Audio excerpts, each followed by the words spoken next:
sur en fait Merci parce que l'altération le que discours était vraiment provoque très très clair sur sur sur en fait l'altération que provoque et qui aborde tout ça.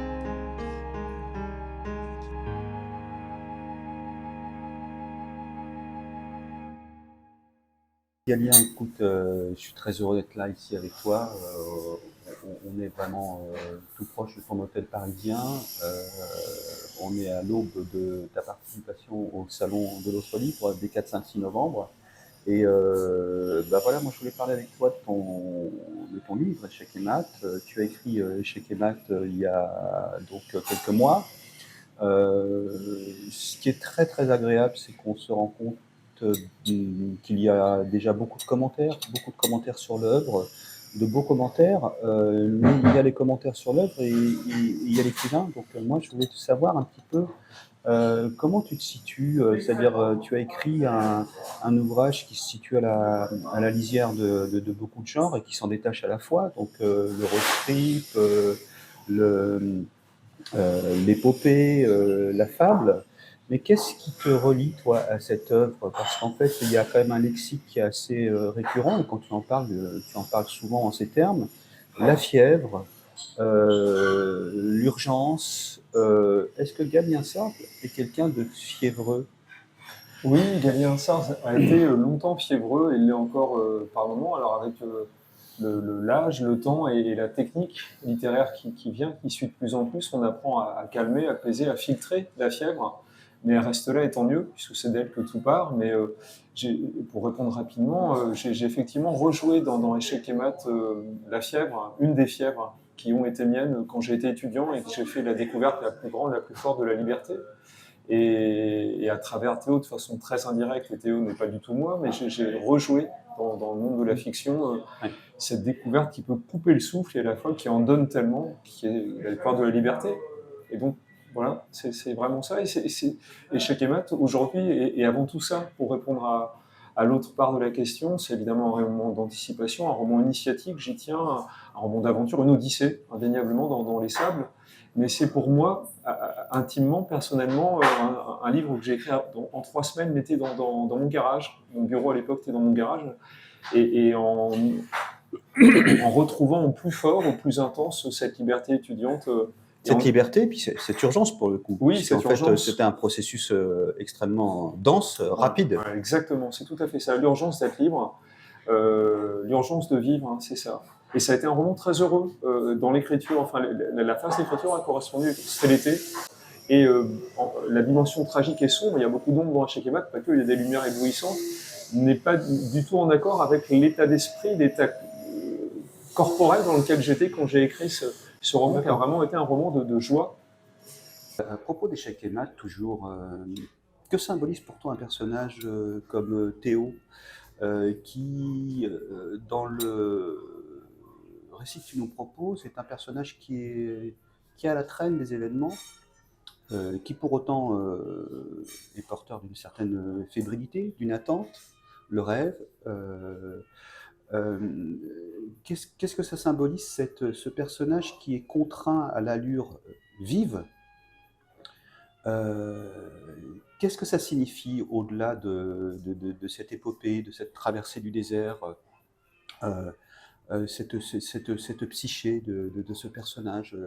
Qu'est-ce que tu y associes? Ouais, c'est une excellente question. Alors, il y a trop à dire et à la fois, j'ai rien à dire parce que je n'ai pas réfléchi à Théo. Il est apparu, je l'ai fait vivre et comme je l'ai dit, j'ai rejoué une part de moi, réfractée par la fiction dans Théo. Mais il y a quelque chose qui m'apparaît là d'un coup en t'écoutant, c'est que Théo est une image de l'enfance. Il porte l'enfant qu'on a tous été, qu'on est tous, à un moment donné, et l'enfant fait confiance à la vie, c'est un réceptacle, il reçoit, pour le dire très vite, mieux que quiconque, en tous les cas si on parle d'âge de la vie en fait, il la reçoit directement, sensuellement, immédiatement, aussi immédiatement que possible en tous les cas, et je pense que Théo est, et on peut voir en lui le destin des enfants qui sont obligés parfois, je pense à la guerre, au hasard, et là sans hasard, de courir à travers l'histoire derrière leurs parents, d'aller très vite alors que leur... Oui, c'est très oui, intéressant. courir très vite. Est-ce qu'on peut pousser le trait jusqu'à dire que Matt représente d'une certaine façon une figure paternelle? C'est plus... tout est possible, il faudrait réfléchir, mais instinctivement, je dirais que c'est plus un grand frère. C'est un lien plus de fraternité que de paternité, de filialité qui lie les deux personnages. Bon, c'est une amitié avant tout d'ailleurs, mais dans les versions rêvées, pas que rêvées, c'est exceptionnellement possible. On peut être ami avec son père ou avec son frère. Oui, tout L'amitié à fait. peut exister dans la Tout à famille, fait. c'est rare peut-être, hélas, mais Bon, donc, après, tu as raison, c'est une question qu'on peut réfléchir, développer à loisir, mais au-delà de ça, on sent bien que Théo, dans tous les cas, se laisse faire. oui, il est Il se passif. laisse faire Il est par un passif. grand frère ou par une figure un peu tutélaire, en tout cas une figure qui représente l'opportunité pour lui, en tout cas c'est comme ça que je l'ai lu,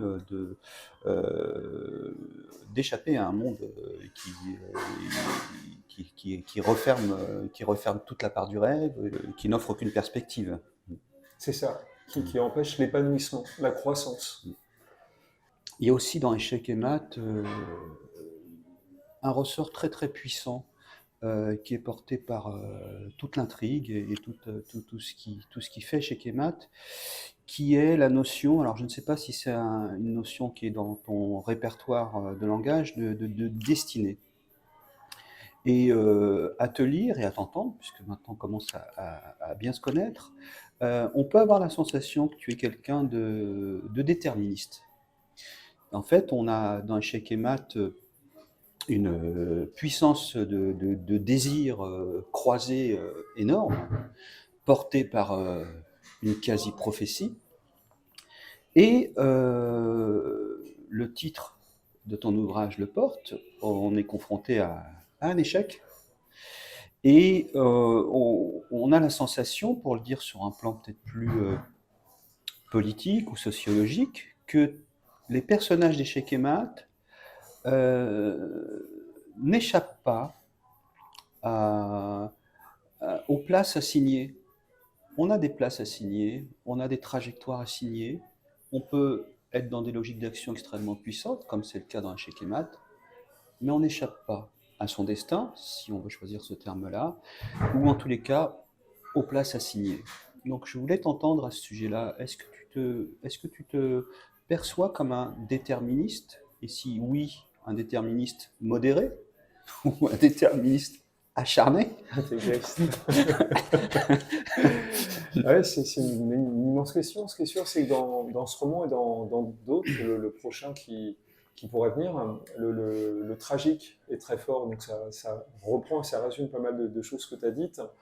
Et c'est venu instinctivement, là également, sans que je réfléchisse, ce registre tragique qui est sur les destinées. Et je pense que, là pareil, pour le dire très schématiquement, pendant un certain temps, j'ai pu croire, en étant plus ou moins conscient, qu'effectivement les choses étaient écrites d'avance ou pouvaient l'être, et qu'il était très dur de trouver sa place, et que les désirs les plus forts, les plus beaux notamment, étaient condamnés à s'écraser contre le mur d'une réalité, calculée ou pas politiquement, mais j'ai cru certainement ça très fort, mais pas que, parce que sinon je serais pas là, loin de là, et j'aurais pas écrit tôt. Mais c'est vrai qu'il y a eu ce combat à faire contre le déterminisme, En fait, je crois que je vais même répondre. Enfin, je vais répondre autrement. Je vais reprendre. J'ai jamais été déterministe, mais la hantise du déterminisme a été très très forte. Jeune et même un peu après, et il a fallu se battre contre ce déterminisme qui ne me correspondait pas et qui, plus le temps avançait, on va dire viscéralement, c'était pas moi, ce déterminisme. Et avec le temps et les outils intellectuels que j'ai pu glaner à droite à gauche, j'ai vu qu'en plus c'était faux. Le monde n'est pas déterministe. Il y a toujours une issue, toujours, en fait. Sans vouloir faire de l'optimisme béat, parce qu'elle peut être minime, on peut ne pas la prendre, et elle peut être dure, l'issue. Mais voilà, et depuis maintenant, je passe 5-10 ans, moins que jamais, je suis déterministe. Mais du coup, ce détour par la fiction, dans Échec et Maths, et cette fin, dont on ne va pas parler ici, mais qui est une fin qui pourrait paraître comme clôturant une trajectoire qui était déterminée d'avance.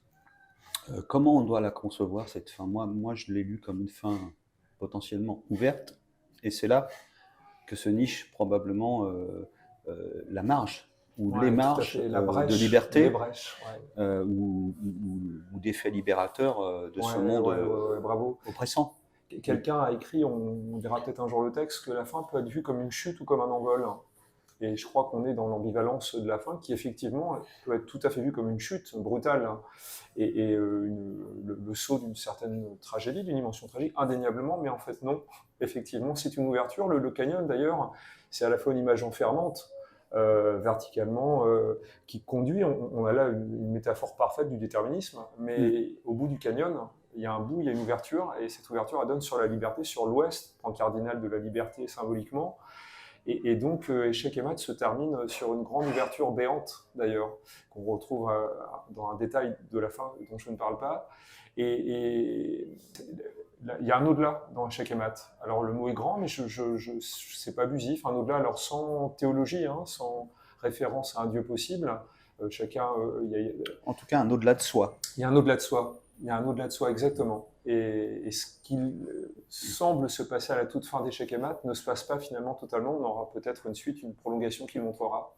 D'accord. Ce qui m'a frappé également, mais c'est que c'est un processus très très conscient, et il y a certainement des symbolisations très très fortes derrière tout ça. C'est la topographie, en fait. On a la surface, on a les souterrains, et on a des zones.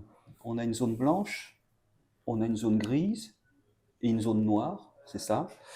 Et ça symbolise quoi, ça? Parce que c'est quand même extraordinairement structurant dans Échec et Mat. On n'évolue pas dans un désert au milieu de nulle part. Il y a quand même cette structuration, qui est une structuration qui a été décidée par un pouvoir central, certes, mais qui quand même est très présente. C'est vrai, la topographie est essentielle dans Échec et Mat. Je peux répondre rapidement là aussi assez clairement, mais il y a certainement beaucoup d'autres choses à dire. On peut voir, alors ça s'est fait inconsciemment en jouant avec le mot puisqu'il va venir, mais je crois qu'il y a vraiment dans Échec et Mat, donc Théo et Mat sont en quête de liberté.